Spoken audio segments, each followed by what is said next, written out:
Hey, what's up guys? Stefan here. Today, we're going to be talking about my top 5 must-have studio accessories.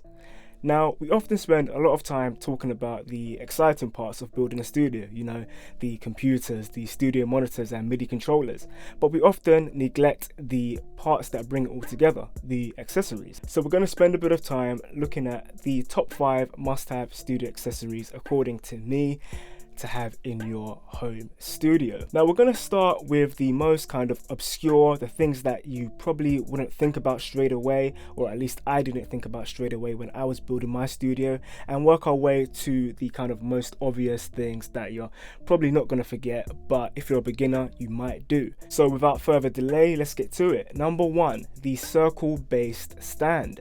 Now this is going to be especially useful for those that have a small studio just like me. Now if you look, I've got two stands side by side. I've got the kind of bog standard stand you will see on any music site if you type in mic stand. You got your 3-legged stand here, and then you have the circle based stand here, which I've noticed that you kind of have to specify that in the search before you actually get a circle based stand come up in your search results. It's kind of not the standard when it really should be, because circle based stands take up so much less space, and like I said, if you have a small studio space, then this is essential. I've only recently got into circle based stands. I have about 2 now, but I'm going to be adding some more in the future. They're also really great for recording things like drums, because you can get nice and tight into the drums without the stand getting in the way. The particular stands I've got here as well are really quality. They're really heavy duty, they got a lot of weight to them, so they're very sturdy, and they also have rubber around the bottom, so you're not going to be scratching your floor if you have a wooden floor or a laminated floor when moving it around your studio. Number 2, the sustain pedal, or hold pedal some people call it. What's a sustain pedal? Well, most of you probably would know, but probably haven't got one. It basically emulates the pedal that's on a piano. Now this is great for creating authentic piano sounding recordings.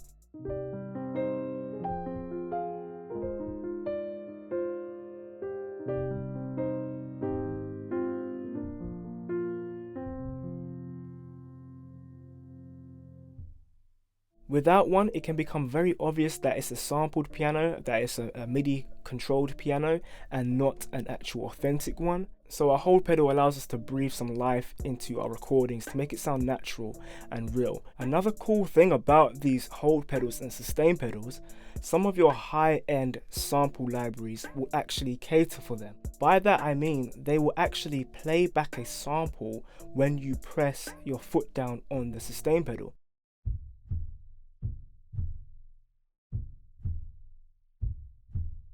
This is to emulate the sound that happens on a real piano when you press down the sustain pedal. This again adds a bit of authenticity to your piano. When recording a real piano, depending on the placement of your mics, you're most likely going to hear the mechanics of that sustain pedal inside the piano in your recording. High-end sample libraries like Kontakt really account for this. Number 3, an external hard drive. An external hard drive or two actually, because data doesn't exist unless it exists in 2 places. You've heard me say that before. Now, an external hard drive serves 3 purposes, I would say. 1, as an archive. Now, say you finished a project, the track's been released, it's out there, it's number 1 in the charts. You don't need that on your computer anymore.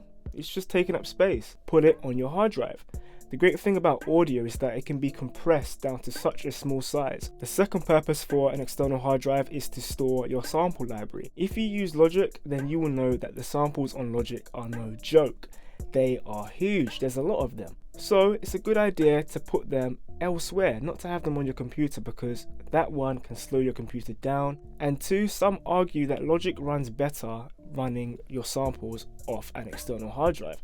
I don't know how true that is. I haven't really seen a difference when I've done it, but find out, let me know in the comment section below. I've actually done a video on how to do that, so if you're interested in doing that, you can see that video at the end of this one. And the third and final purpose, like I said, data doesn't exist unless it exists in 2 places. And by that, I mean it's a backup solution. There's nothing worse than your computer crashing and losing your work. It's happened to me before. I've even had hard drives break on me before. That's why I say to have more than one hard drive. Sometimes it can feel like overkill, but when I make music, it's like, I know it sounds funny, but it's like giving birth. This is your creation, and to lose it, it's not cool, man. It's not cool.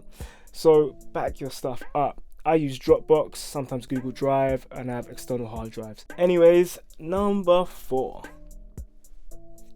What was number 4? Can't even remember. I wrote it down. Number 4, a USB hub. And now I learned this the hard way. I got all my gear together and I was super excited. And I was like, oh yeah, I only have 2 USB ports. That was on my MacBook Air.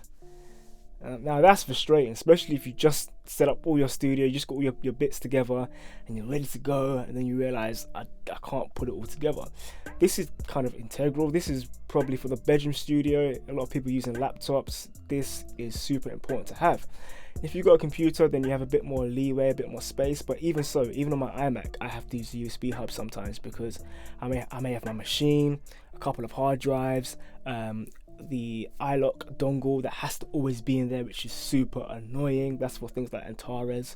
MIDI keyboard. Actually, for my MIDI keyboard, I'm actually using a MIDI cable now instead. I'm going to get onto cables in the next part.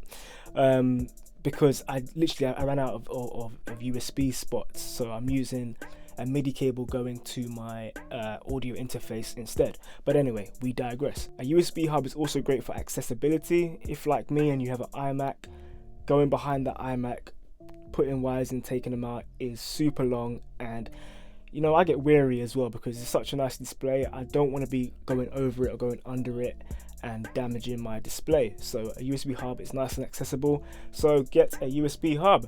And lastly and finally, the cables that bring it all together. I just mentioned the MIDI cable. The MIDI cable is essential for connecting MIDI devices together. So if you have a keyboard and maybe a module, a synth module, then you can get them to talk to each other with the MIDI cable. For most people, a USB cable will do, and that will come with your MIDI controller. But for everybody, you're probably going to be needing a XLR lead for your microphone. This connects your microphone to your audio interface, unless you have a USB microphone. Some acoustic guitars also take this XLR. If it's a electroacoustic, it may take this, like my one here. So just remember, it's the 3-pin cable. It's a 3-pin cable because it's a balanced cable, and what that means in a nutshell is just that there's going to be less noise introduced into the signal of the cable. With something like a TRS cable or a jack-to-jack 1/4-inch jack, which you'll use on your guitars, basses, and some keyboards, those tend to be unbalanced cables, so the longer the cable is, often the more noise that may be introduced to the signal. It's not a worry for short distances in a small studio, but say you have one that's super long, then you may get noise in that signal. Both the XLR cable and the jack to jack can be used for your speakers. It all depends on what inputs your speakers have, so make sure you check that out before purchasing your speakers, because this must correlate with your audio interface. And that's pretty much it, guys. But just before we end, I want to take a moment to mention a few more that didn't quite make the list, but I think are great to have anyway. Number 1, a coupler. Now what a coupler does, it can turn your male cable into a female cable. Now this is great for creating longer cables. Now I often do this with headphones, so say my vocalist is just a bit too far to have the headphones plugged straight into my audio interface. So what I'll do is I'll add this coupler at the end of the headphone jack, and then add another jack cable to lengthen the cable and plug it straight into my audio interface. You can get these in this size, or you can get them in the 1/4-inch size, so say you have 2 jack to jack cables. But like I said, the longer the jack cable is, if it's unbalanced, the more likely you are to introduce noise to your signal. So you want to be careful when creating really long jacks. You don't want to be adding loads and loads and loads together, so watch out for that. A bonsai tree. I mean, you want to make your studio homely, right? The feng shui in this place is ridiculous because of this thing right here. Now don't go and copy my style. Get a tree, but don't get this one. Come on, this is my thing. Get your own, all right? And lastly, the pop shield. And I didn't really mention this because no one really forgets the pop shield. You know, you see it in the videos, people's studio videos all the time, because it's kind of in partnership with your condenser mic. Get a condenser mic, get a pop shield, you know. Everyone sees that. The kind of things that I mentioned in 1 to 5, they're in the background. You don't really see sustain pedals. You don't see the cables that are linking everything up, you know. Those are things that you may forget or may not be aware of. So I wanted to really spend time and mention those things there. So that's why it didn't make the list. But yes, a pop shield, if you don't know what it does, it prevents plosives, sounds with p and s sounds from entering it into your mic, or lessening their impact on the mic because they don't sound nice in a recording. I talk about this a bit more in my recording vocals in Logic video, which you can check at the end of this video. And that's it, guys. But before you go, I'd love to know what accessory you'll be getting next for your studio. Is it one from this list? Did one spark any interest? Be sure to let me know in the comment section below. If you like this video, please give it a thumbs up. Like I said, drop a comment in the comment section below and subscribe for more videos just like this. I've been Stefan, and as always, happy beat making.